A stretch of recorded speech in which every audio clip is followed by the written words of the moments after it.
आइए सुनते हैं पवित्रता एकादशी व्रत की कथा। सावन मास के शुक्ल पक्ष की एकादशी को पवित्रा या पुत्रदा एकादशी के रूप में भी मनाते हैं। इस साल पवित्रता यानी कि पुत्रदा एकादशी 16 अगस्त को रखी जाएगी। धर्म ग्रंथों के अनुसार इस व्रत की कथा सुनने मात्र से वाजपेयी यज्ञ का फल प्राप्त होता है। पवित्रता एकादशी का महत्व भगवान श्री कृष्ण ने धर्मराज युधिष्ठिर जी से कहा था। भगवान के कथन अनुसार यदि निसंतान व्यक्ति यह व्रत पूर्ण विधि विधान और श्रद्धा से करता है तो उसे संतान की प्राप्ति होती है। अतः संतान सुख की इच्छा रखने वालों को इस व्रत का पालन करने से संतान की प्राप्ति होती है। पवित्र एकादशी का श्रवण और पठन करने से मनुष्य के समस्त पापों का नाश होता है, वंश वृद्धि होती है तथा समस्त सुख भोग कर परलोक में स्वर्ग की प्राप्ति होती है। इस एकादशी का व्रत रखने वाले लोगों को से नियमों का पालन शुरू कर देना चाहिए, तभी व्रत का पूर्ण फल प्राप्त होता है। इसके लिए आपको दशमी के दिन सूर्यास्त के बाद भोजन नहीं करना है। दशमी के दिन प्याज लहसुन न खाएं। रात्रि में शहद चना तथा मसूर की दाल भी न खाएं। दशमी के दिन साधारण भोजन करें। प्याज लहसुन मांस मदिरा आदि भूल कर भी ना लें। जुआ से दूर रहें। ब्रह्मचर्य का पालन करें। दिन के समय ना सोएं। पान नहीं खाना चाहिए। झूठ न बोले और दूसरों की निंदा भी ना करें। एकादशी के दिन भगवान नारायण की पूजा की जाती है। सुबह स्नान आदि से निवृत्त होकर स्वच्छ वस्त्र धारण करने के पश्चात श्री हरि का ध्यान करना चाहिए। सबसे पहले धूप दीप सुपारी लौंग बेर आंवला आदि व्यक्ति अपनी सामर्थ्य के अनुसार भगवान नारायण को अर्पित करते हैं। पूरे दिन निराहार रहकर संध्या समय में कथा आदि सुनने के पश्चात फलाहार किया जाता है। इस दिन दीपदान करने का महत्व है। इस दिन भगवान विष्णु का ध्यान और व्रत करना चाहिए। विष्णु सहस्त्र नाम का पाठ और एकादशी कथा का श्रवण करें या फिर पाठ करें। ब्राह्मणों को भोजन कराकर दान देकर आशीर्वाद प्राप्त करना चाहिए। एक बार की बात है, श्री युधिष्ठिर कहने लगे कि हे भगवान, सावन शुक्ल एकादशी का क्या नाम है? व्रत करने की विधि तथा इसका महात्म्य कृपा करके कहिए। मधुसूदन कहने लगे कि इस एकादशी का नाम पुत्रदा है। अब आप शांतिपूर्वक इसकी कथा सुनिए। इसके सुनने मात्र से ही वाजपेयी यज्ञ का फल मिलता है। द्वापर युग के आरंभ में महिष्मती नाम की एक नगरी थी, जिसमें महीजीत नाम का राजा राज्य करता था। लेकिन पुत्रहीन होने के कारण राजा को राज्य सुखदायक नहीं लगता था। उसका मानना था कि जिसकी संतान न हो उसके लिए यहलोक और परलोक दोनों ही दुखदायक होते हैं। पुत्र सुख की प्राप्ति के लिए राजा ने अनेक उपाय किए, परंतु राजा को पुत्र की प्राप्ति नहीं हुई। वृद्धावस्था आती देखकर राजा ने प्रजा के प्रतिनिधियों को बुलाया और कहा, हे प्रजाजनों, मेरे खजाने में अन्याय से उपार्जन किया हुआ धन नहीं है। ना मैंने कभी देवताओं तथा ब्राह्मणों का धन छीना है। किसी दूसरे की धरोहर भी मैंने नहीं ली। प्रजा को पुत्र के समान पालता रहा। मैं अपराधियों को पुत्र तथा बांधवों की तरह दंड देता रहा। कभी किसी से घृणा नहीं की। सबको समान माना है। सज्जनों की सदा पूजा करता हूँ। इस प्रकार धर्मयुक्त राज्य करते हुए भी मेरे पुत्र नहीं हैं, सो मैं अत्यंत दुख पा रहा हूँ। इसका क्या कारण है? राजा महीजीत की इस बात को विचारने के लिए मंत्री तथा प्रजा के प्रतिनिधि वन को गए। वहाँ बड़े बड़े ऋषि मुनियों के दर्शन किए। राजा की उत्तम कामना की पूर्ति के लिए किसी श्रेष्ठ तपस्वी मुनि को देखते फिरते रहे। एक आश्रम में उन्होंने एक अत्यंत वयोवृद्ध धर्म के ज्ञाता, बड़े तपस्वी, परमात्मा में मन लगाए हुए, निराहार, जितेंद्रिय, जितात्मा, जित क्रोध, सनातन धर्म के गूढ़ तत्वों को जानने वाले, समस्त शास्त्रों के ज्ञाता महात्मा लोमश मुनि को देखा, जिनका कल्प के व्यतीत होने पर एक रोम गिरता था। सबने जाकर ऋषि को प्रणाम किया। उन लोगों को देखकर मुनि ने पूछा कि आप लोग किस कारण से आए हैं? निसंदेह मैं आप लोगों का हित करूँगा। मेरा जन्म केवल दूसरों के उपकार के लिए हुआ है, इसमें संदेह नहीं करना। लोमश ऋषि के ऐसे वचन सुनकर सब लोग बोले, हे महर्षि, आप हमारी बात जानने में ब्रह्मा से भी अधिक समर्थ हैं, अतः आप हमारे संदेह को दूर कीजिए। महिष्मतीपुरी का धर्मात्मा राजा महीजीत प्रजा का पुत्र के समान पालन करता है, फिर भी वह पुत्रहीन होने के कारण दुखी है। उन लोगों ने आगे कहा कि हम लोग उसकी प्रजा हैं, अतः उसके दुख से हम भी दुखी हैं। आपके दर्शन से हमें पूर्ण विश्वास है कि हमारा यह संकट अवश्य दूर हो जाएगा, क्योंकि महान पुरुषों के दर्शन मात्र से अनेक कष्ट दूर हो जाते हैं। अब आप कृपा करके राजा के पुत्र होने का उपाय बतलाएं। यह वार्ता सुनकर ऋषि ने थोड़ी देर के लिए नेत्र बंद कर लिए। राजा के पूर्व जन्म का वृतांत जानकर कहने लगे कि यह राजा पूर्व जन्म में एक निर्धन वैश्य था। निर्धन होने के कारण इसने कई बुरे कर्म किए। यह एक गांव से दूसरे गांव व्यापार करने जाया करता था। एक समय ज्येष्ठ मास के शुक्ल पक्ष की द्वादशी के दिन मध्याह्न के समय वह जब 2 दिन से भूखा प्यासा था, एक जलाशय पर जल पीने गया। उस स्थान पर एक तत्काल की ब्याही हुई प्यासी गऊ जल पी रही थी। राजा ने उस प्यासी गाय को जल पीते हुए हटा दिया और स्वयं जल पीने लगा। इसीलिए राजा को यह दुख सहना पड़ा। एकादशी के दिन भूखा रहने से वह राजा हुआ और प्यासी गऊ को जल पीते हुए हटाने के कारण पुत्र वियोग का दुख सहना पड़ रहा है। ऐसा सुनकर सब लोग कहने लगे कि हे ऋषि, शास्त्रों में पापों का प्रायश्चित भी लिखा है, अतः जिस प्रकार राजा का यह पाप नष्ट हो जाए, आप ऐसा उपाय बताइए। लोमश जी बोले, प्रजाजनों, सावन मास के शुक्ल पक्ष में जो एकादशी होती है वह पुत्रदा के नाम से विख्यात है। वह मनोवांछित फल प्रदान करने वाली है। तुम लोग उसी का व्रत करो। यह सुनकर प्रजाजनों ने मुनि को नमस्कार किया और नगर में आकर विधि पूर्वक पुत्रदा एकादशी के व्रत का अनुष्ठान किया। उन्होंने विधि पूर्वक जागरण भी किया और उसका निर्मल पुण्य राजा को अर्पण कर दिया। तत्पश्चात रानी ने गर्भ धारण किया और प्रसव का समय आने पर बलवान पुत्र को जन्म दिया। इस कथा का महात्म्य सुनकर मनुष्य पापों से मुक्त हो जाता है तथा इहलोक में सुख पाकर परलोक में स्वर्गीय गति को प्राप्त करता है। आइए महात्म्य जान लेते हैं। पुत्रदा एकादशी व्रत संतान से संबंधित व्रत माना जाता है। माना जाता है कि इस दिन भगवान विष्णु की विधिवत पूजा करने के साथ व्रत रखने से संतान को अच्छे स्वास्थ्य के साथ लंबी आयु प्राप्त होती है। इसके साथ ही ज्ञानी लोगों को पुत्र नहीं होते हैं तो इस व्रत को रखने से पुत्र की प्राप्ति भी उन लोगों को हो जाती है। इसके साथ ही घर में खुशहाली सुख समृद्धि आती है। मनुष्य पापों से मुक्त हो जाता है तथा इहलोक में सुख पाकर परलोक में इसके साथ ही जिन लोगों को पुत्र नहीं होते तो इस व्रत को रखने से पुत्र की प्राप्ति होती है। इसके साथ ही घर में खुशहाली सुख समृद्धि आती है।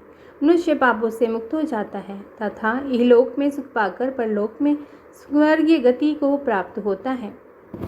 ओम नमो नारायण। श्री विष्णु भगवान आप सब पर अपनी कृपा दृष्टि बनाए रखिए। तो बोलिए श्री हरि विष्णु की जय। मंगलम भगवान विष्णु मंगलम गरुड़ध्वज मंगलम पुंडरीकाक्षः मंगलम तनोहरि। ओम नमो भगवते वासुदेवाय। हर हर महादेव। श्री महाप्रभु विष्णु जी की कृपा सब पर बनी रही। स्नेह वंदन। धन्यवाद। मनोकामनाओं की पूर्ति करने वाली दूसरी कथा को सुनते हैं। एक बार माता लक्ष्मी भगवान विष्णु से पूछती है, हे स्वामी, तुलसी के पास दीपक जलाने का क्या महत्व है और रोज शाम को तुलसी के पास दीपक क्यों जलाया जाता है? इससे मनुष्य को कौन सा फल प्राप्त होता है? तुलसी के पास दीपक जलाने की विधि क्या है तथा दीपक जलाते समय कौन से मंत्र का उच्चारण करना चाहिए? कृपया आप मुझे विस्तार से बताइए। तब भगवान विष्णु कहते हैं, हे देवी, आज आपने समस्त मानव जाति के कल्याण के लिए बहुत ही महत्वपूर्ण प्रश्न किया है। आपके इस प्रश्न का उत्तर देने से पूर्व मैं आपको एक प्राचीन कथा सुनाता हूँ, जिससे आपको सभी प्रश्नों के उत्तर मिल जाएंगे। इसीलिए आप इस कथा को ध्यानपूर्वक सुनिए। इस कथा को ध्यान से पूरा सुनने मात्र से ही मनुष्य को 100 वर्षों तक तुलसी के पास दीपक जलाने का पुण्य प्राप्त होता है। फिर माता लक्ष्मी कहती है, हे स्वामी, मैं इस कथा को सुनने के लिए उत्सुक हूँ। कृपया आप इस कथा को सुनाना प्रारंभ कीजिए।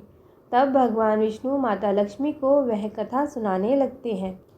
हे देवी, पूर्व काल में की बात है। दक्षिण दिशा में तुंगभद्र नाम की एक बहुत बड़ी नदी है। इस नदी के किनारे पर हरिहरपुर नाम का एक अत्यंत सुंदर नगर बसा हुआ था। उसी नगर में काशी नाम के एक ब्राह्मण निवास करते थे। वे अत्यंत गुणवान, चरित्रवान, धर्म कार्य करने वाले तथा वेदों के मार्ग पर चलने वाले थे।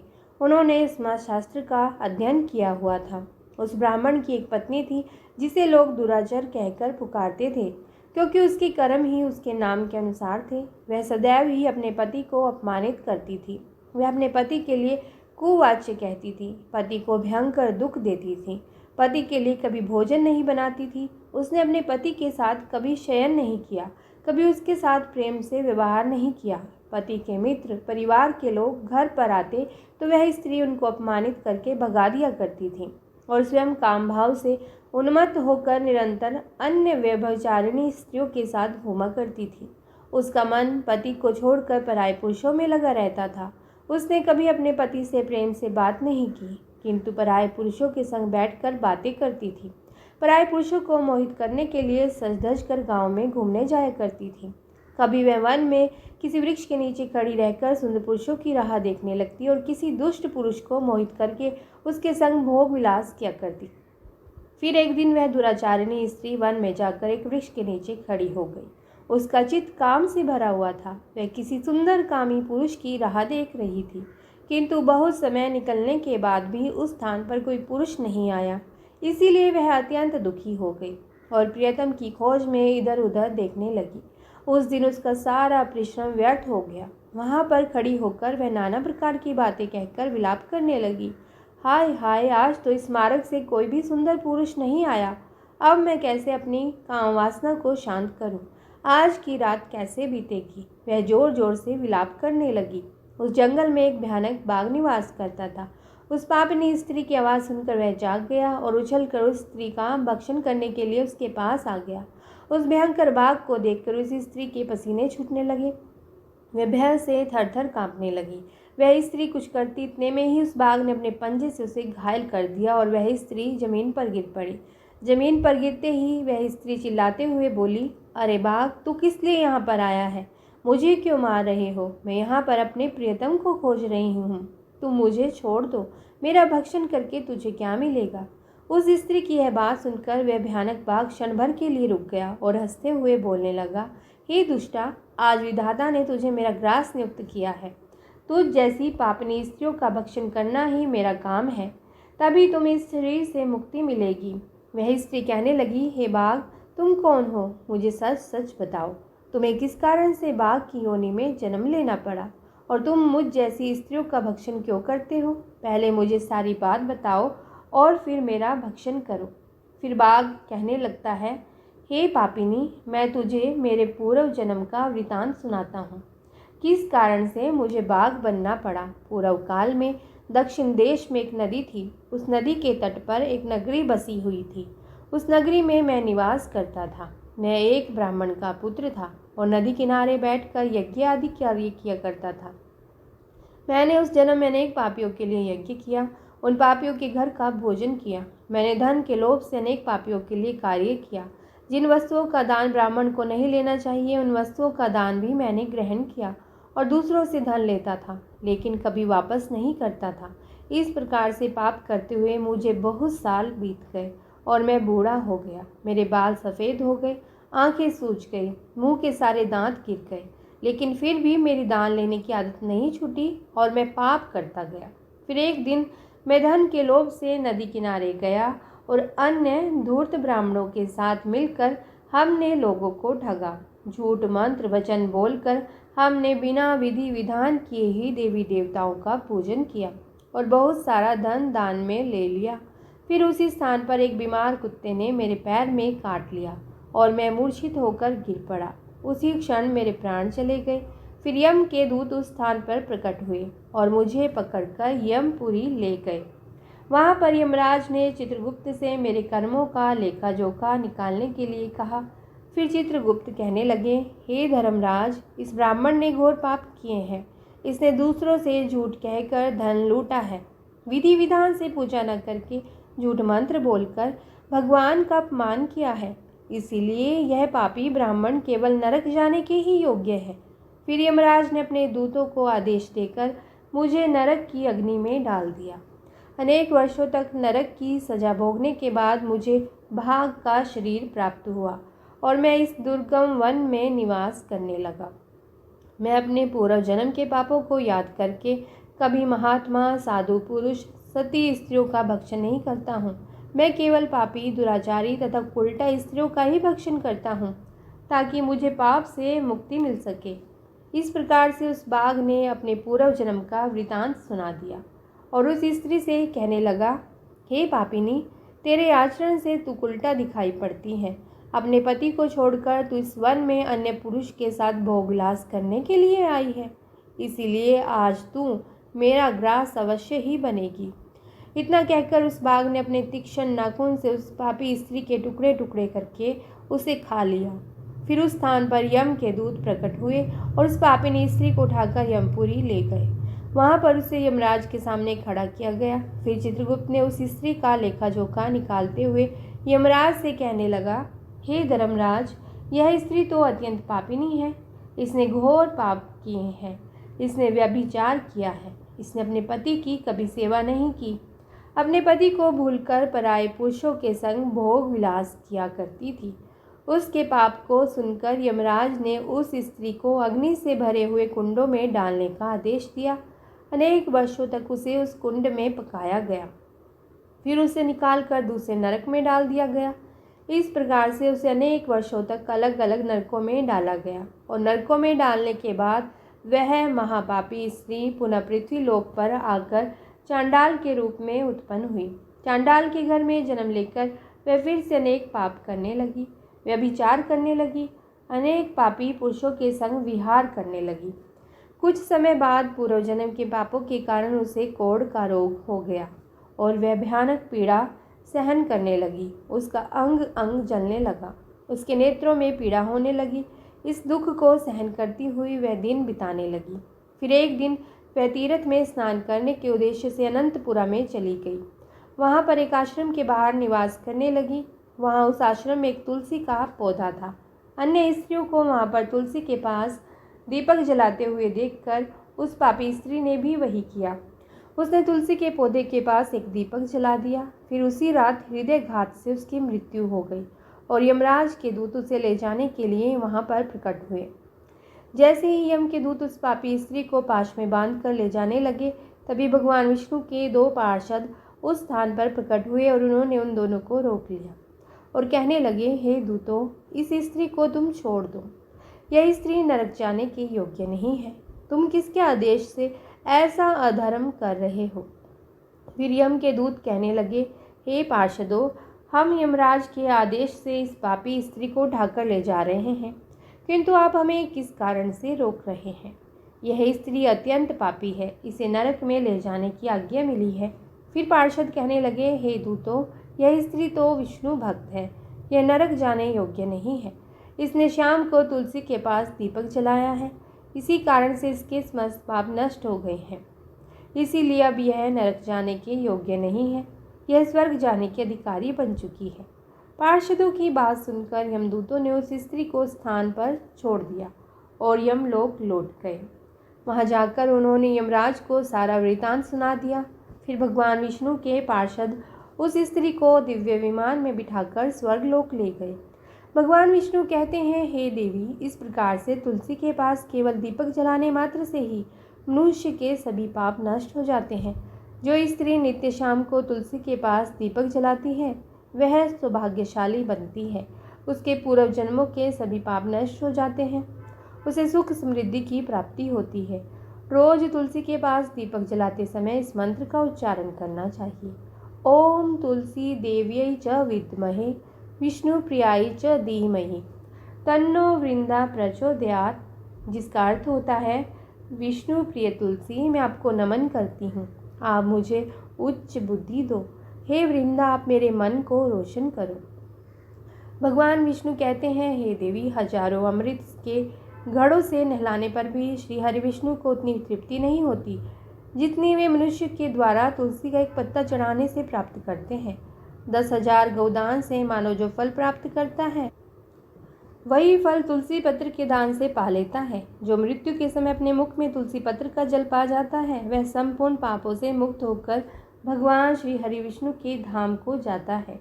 हिंदू धर्म में तुलसी के पौधे का महत्व सबसे अधिक है। इसकी सबसे पहले पूजा भगवान विष्णु ने की थी।